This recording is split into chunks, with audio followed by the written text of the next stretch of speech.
Hello y'all. Changing the format completely here, considering I'm no longer disembodied words. I might talk in some videos, or I might not, but mainly I didn't want to subtitle everything I wanted to say, so it just felt like the smarter idea. If this is your first time watching, hello. I'm Adventurer, and I've recently been making a lot of outcome memory videos lately. This game has recently been my obsession, and I wanted to learn how to edit better, so this all seemed like the best idea. Anyway, you're not here for an intro, I'm here to give you some tips and tricks about our favorite executioner, 2011X.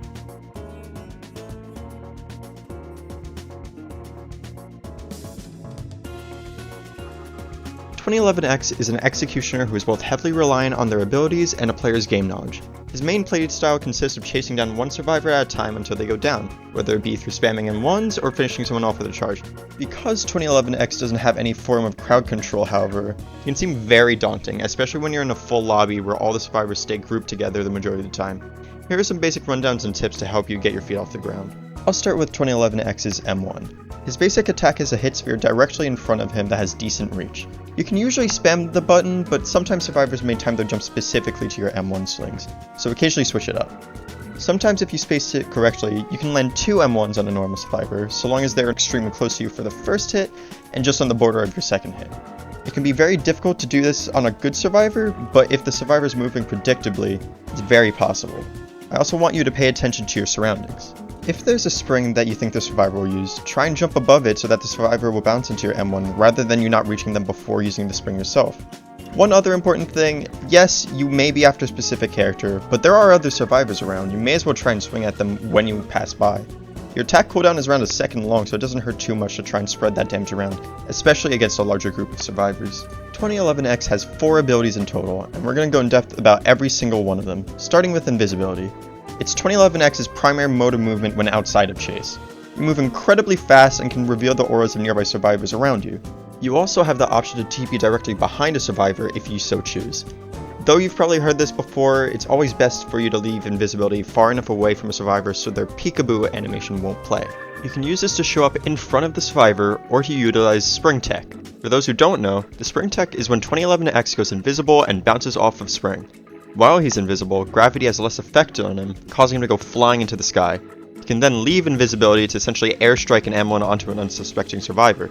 There are springs on all of the current maps, though some maps, like Not Perfect, are more prevalent with them and have more opportunities to pull this tech off. The final thing about invisibility I want to mention is the little name boxes that show up. If you click on either the number correlating to the name or with your mouse click on the box itself, it TPs you behind the survivor.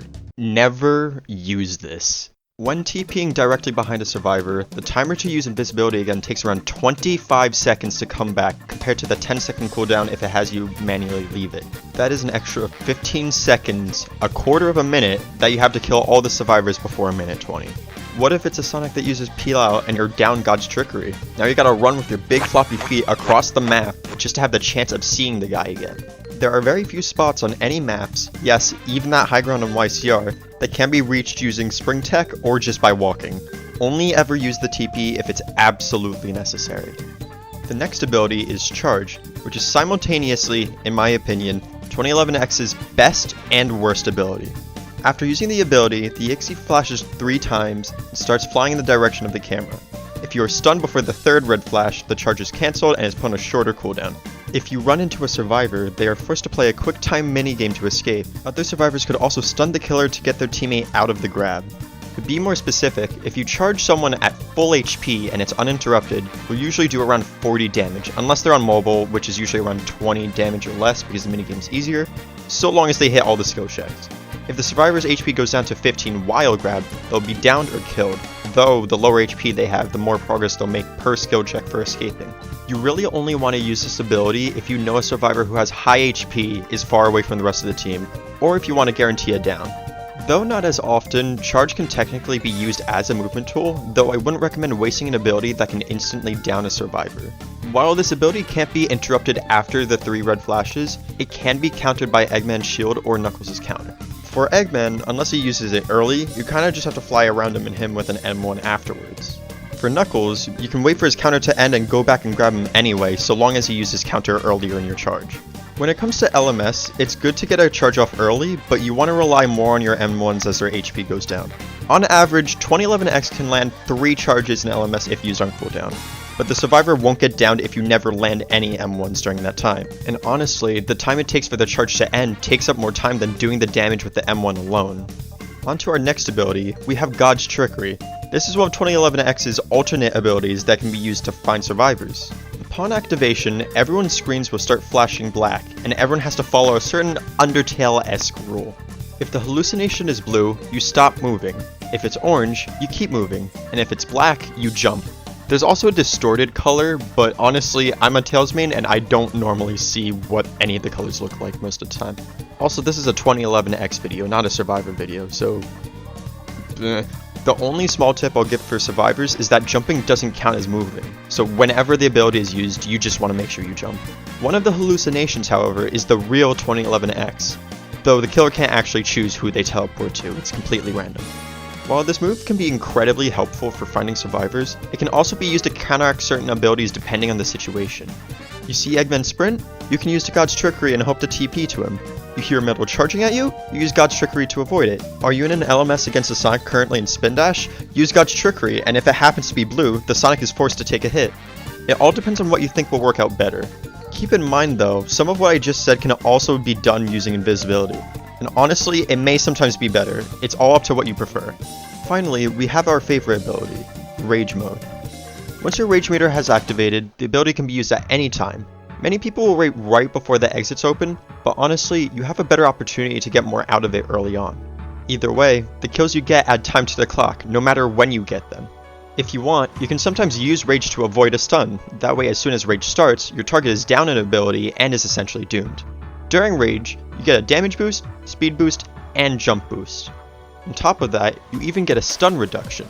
Unfortunately, your M1 cooldown is increased during this mode, so try and time your swings after Survivor Jump specifically. God's Trickery gets disabled and invisibility's use is changed. Rather than turning invisible, you are now slowed for a few seconds and shown pings of all the survivors' locations, though you can't tell who is who. Charge also does 3 damage per tick now and can down higher HP survivors. If you plan on using Charge, I recommend clicking the Invis button first, that way your charge takes up all the time you're slowed for, and you can know exactly where you need to go to grab the survivor. Be wary though, as whenever you are stunned out of Charge, you recover a lot slower compared to if you were not currently grabbing a survivor, so you'd still prefer to use it on isolated players at this point. Also keep in mind, stuns are not as effective on you during Rage, at first.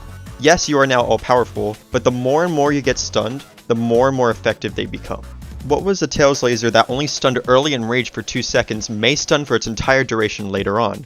Though stuns aren't as effective at first, try to dodge them if you don't have to go out of your way to avoid them. You only get this ability once per game and it lasts for around 1 minute 30 seconds, so make it count.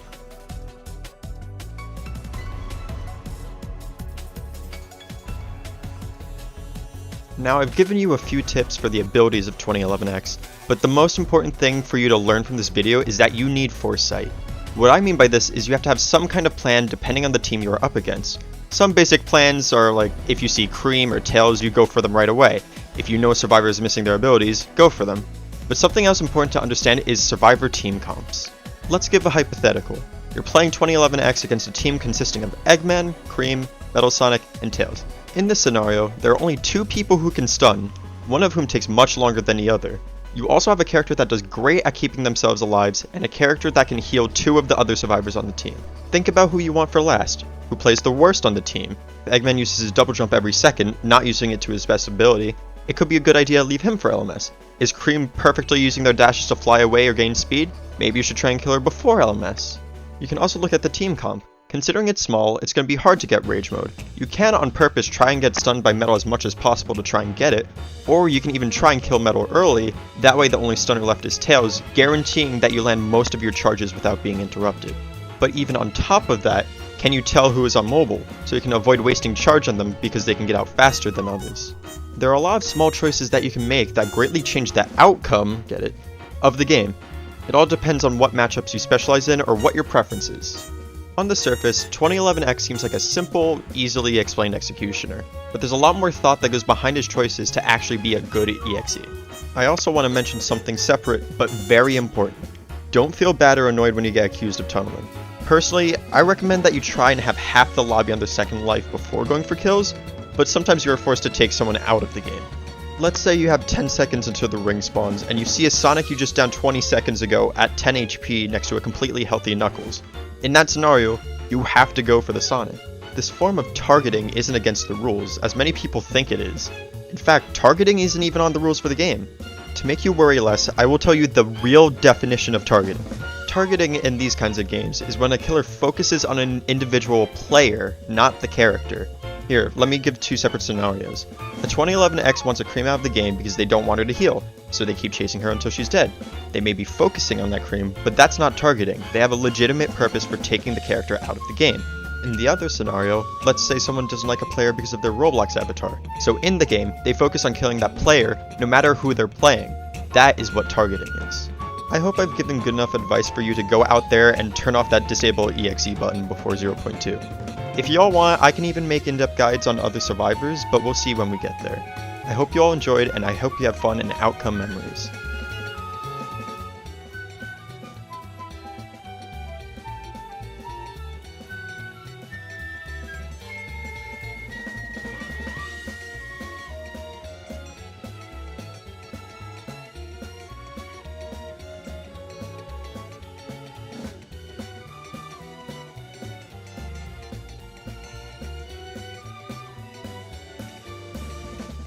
For those who don't know, the spring check is wow, it's a hard sentence. You can use this to show up either in front of the survivor.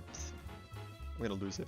You can use this to show up either in front of the survivor or there are very few spots on any maps, yes, even that high ground on YCR, that you can reach the. There are very few spots on any maps, yes, even that high ground on YCR, that can you. If you run into a survivor, you really only want to use this ability if you know a survivor who has high, I want to play outcome memories. While this ability can't be interrupted after the your M1 cooldown is increased during this mode, so try and try your In this scenario, there are only two people who can sten. Sten? What is sten? Is when a killer focuses on an let's say someone doesn't like a player because of their Roblox active. Oh, dang, I was doing so good.